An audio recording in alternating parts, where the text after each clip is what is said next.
Why do we travel to places steeped in death, tragedy, or the paranormal? From underground catacombs to haunted prisons, dark tourism is a growing phenomenon. Dark tourism is the act of visiting locations historically associated with suffering, disaster, or the supernatural. But why are we drawn to these grim destinations?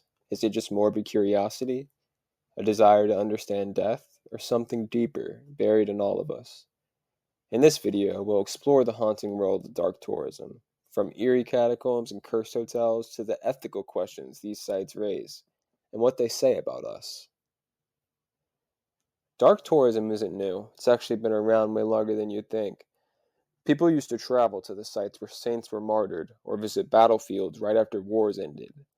Like imagine going to see a place where thousands just died while the smoke's still kind of in the air. That mix of history and death has always drawn us in. But why? Part of it is just plain curiosity. We're all going to die someday, and I think some of us just want to understand it a little more. There's also the thrill factor, getting scared in a controlled way, like a haunted house, except it's real.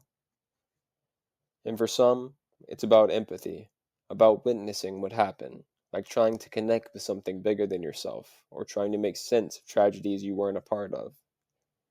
One tourism researcher said something like, "Dark tourism lets people reflect on their own mortality in a safe way." And honestly, I think that nails it. There are a lot of places you can go for dark tourism, but a few really stand out. First up, Paris, a massive city with a little over 2 million residents, known for its iconic landmarks and museums. Right underneath the city, like literally below the streets, there are millions of each bone in the human body. It's this huge network of tunnels filled with carefully stacked skulls and femurs.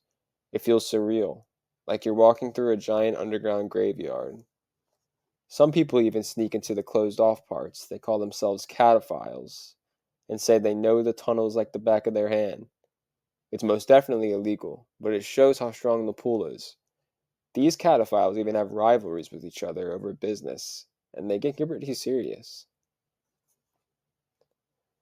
Then there's Chernobyl in Ukraine. After the nuclear disaster in 1986, the nearby city was completely abandoned. Now people take tours through the ruins, crumbling buildings, overgrown amusement parks, and decaying schoolrooms. It's haunting. And there's this ongoing debate. Is it ethical to visit a place where people died horribly, or are we just turning tragedy into tourism? Whether or not, it didn't stop these tourists from risking their life just for a pic. New Orleans is another big one.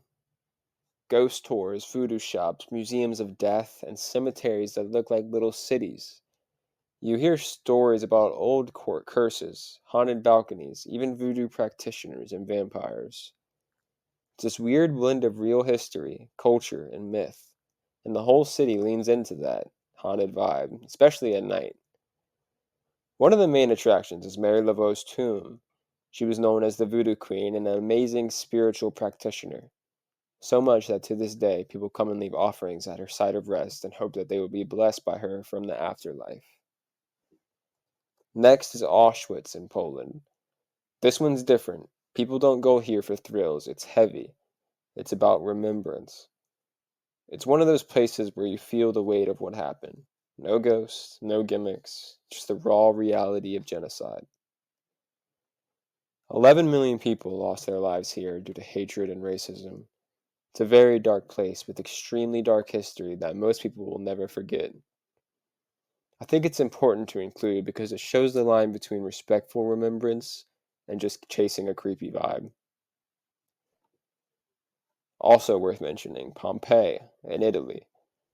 It's an ancient Roman city that was completely buried when the mount next to it erupted in 79 AD. The ash preserved entire buildings and even people. You can walk through the streets and see the frozen poses of those who died, like a snapshot of the moment disaster struck. Some are crying, some are running for their lives, and some are wrapped in a loving embrace in their final moments. It's eerie, but it's also a powerful look into the fragility of life. Not all dark tourism is about history. Sometimes it's about ghosts. Tourism has blown up lately. You got people staying overnight in supposedly haunted places just to see if something happens. And yeah, I get it. There's something exciting about being that tension between belief and disbelief. Places like Eastern State Penitentiary in Philly, this massive, crumbling old prison with long echoing hallways and crumbling cell blocks. It was one of the first prisons to use solitary confinement, and people say the energy there is just off. Some claim to hear whispers or footsteps when no one's around. Even seasoned ghost hunters have said it's one of the most intense places they've visited.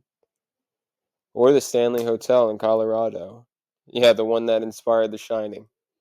Stephen King stayed there once during a snowstorm, and it gave him the idea for the whole book. Guest reports lights flickering, pianos playing by themselves, and strange figures in the halls. It leans into the spooky vibe too. They even offer ghost tours and themed rooms. Or the Waverly Hills Sanitarium in Kentucky, where people claim to hear footsteps or see shadowy figures in the halls. It was once a tuberculosis hospital, and thousands died there. The infamous body chute was used to discreetly remove corpses and is now one of the most notorious haunted sites in America. There are even some that you can stay in Louisiana, like the Myrtles Plantation, where you could spend the night in a supposedly very haunted building.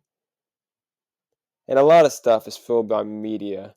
Shows like Ghost Hunters, BuzzFeed Unsolved, or even random TikToks. They make ghost hunting feel fun, or even kind of addicting. People watch someone else's experience and think, what if that happened to me? Some people go because they believe. Others, they're just in it for the adrenaline. Either way, these places turn fear into a destination, and that says a lot about us. So here's where it gets tricky. Is it wrong to visit these places? I mean, at one point does a memorial turn into an attraction? There's a huge difference between going somewhere to learn and pay respects versus snapping selfies in front of a mass grave or making ghost jokes at a real prison where people suffered. Some dark tourism sites do it right. They educate, they honor the people who were there. Others kind of cross the line. They sell fear or death like it's entertainment. It's not always black and white, but I think the key is intent. Why are you going? Is it to remember, to understand, or to just say you did something spooky? I'll be honest, I find dark tourism really interesting. Not because I want to be scared, but it kind of forces you to sit with things we usually avoid thinking about. Death, suffering, the way history leaves marks on places. It makes you see the world differently. And I've noticed how much this stuff depends on culture. In some countries, the dead are honored with festivals, and others, death is hidden away almost like a taboo. Some cultures welcome visitors to the sacred places, and others see it as a violation. So what feels respectful in one place could feel totally wrong in another. But maybe that's the part of the reason people go, to try and understand how other people deal with the hardest parts of life, because sometimes facing that darkness helps us appreciate the fact we're still here. Dark tourism walks a really fine line between remembrance and spectacle. Some go to learn, some go to feel something, and some just go for the story. But these places deserve more than just quick photos or ghost hunting content. They ask us to slow down, to remember. So, what do you think? Have you ever visited a place like this? And if so, what did it make you feel?